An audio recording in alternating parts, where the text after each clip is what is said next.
غرض مدا چې دغه دین اسلام چې نن لکه تیرو ورځو کې ما عرض کړو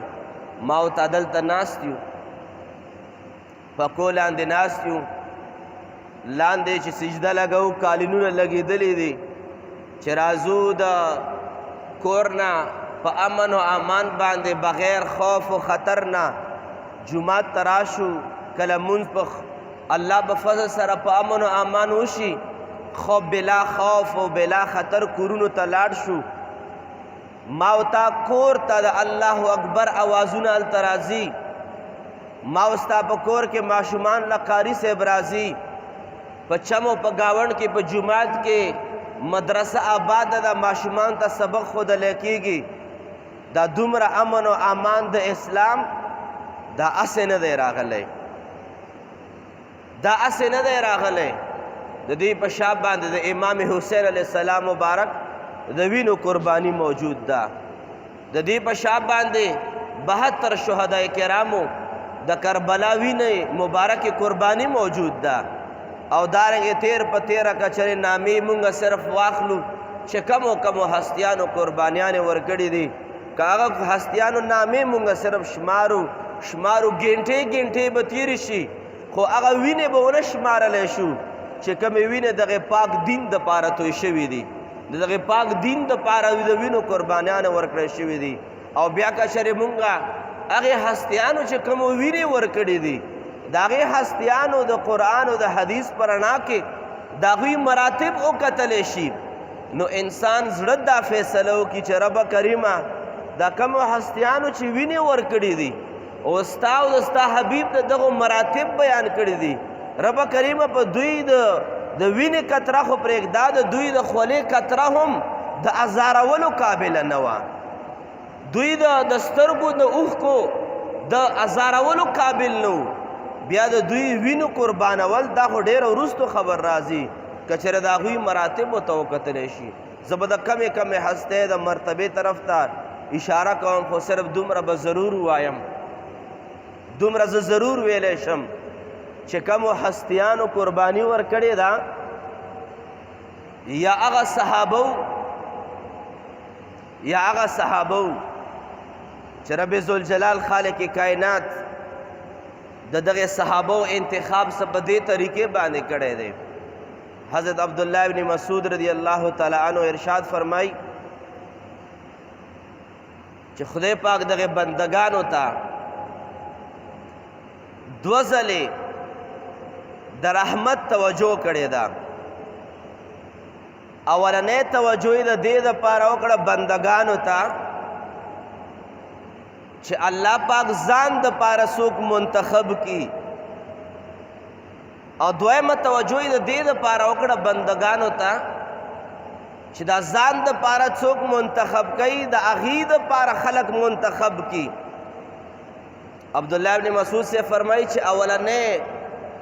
توجه رب ذوالجلال چې بندگانو ته وفرمایله چې ځان د پاره یو هستی منتخب کی نو په اولنۍ توجه کې رب ذوالجلال په کل انسانانو کې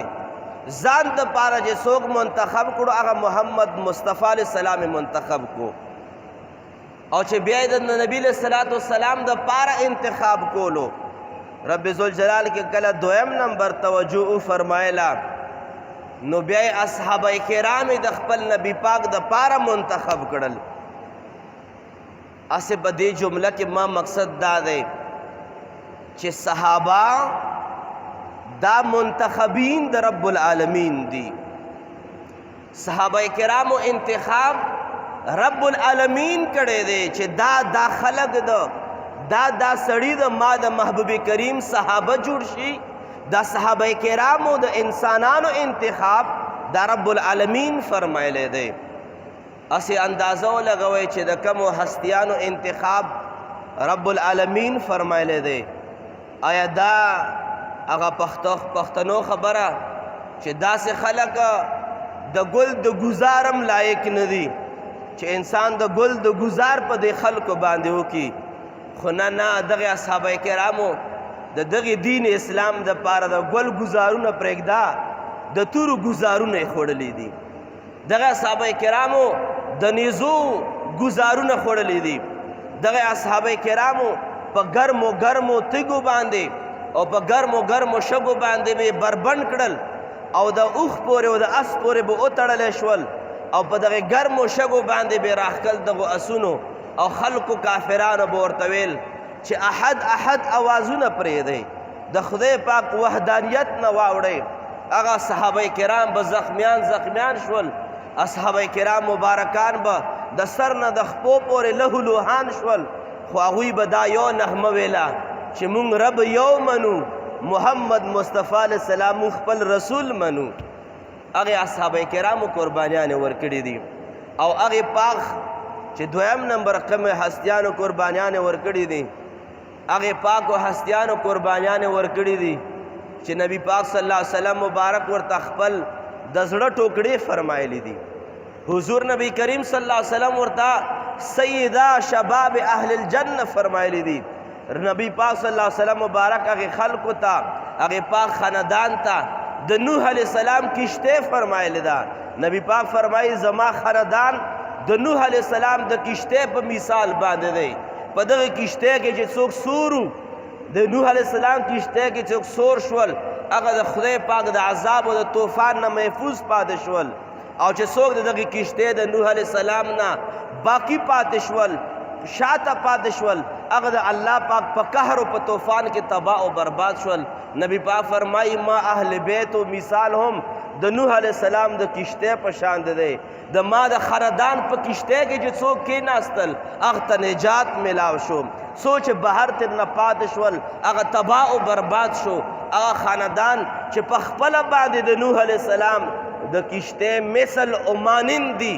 هغې پاک خاندان هم د کربلا په میدان باندې د خپل نیکه د دین دپاره د خپل وینو قربانیانې ورکړې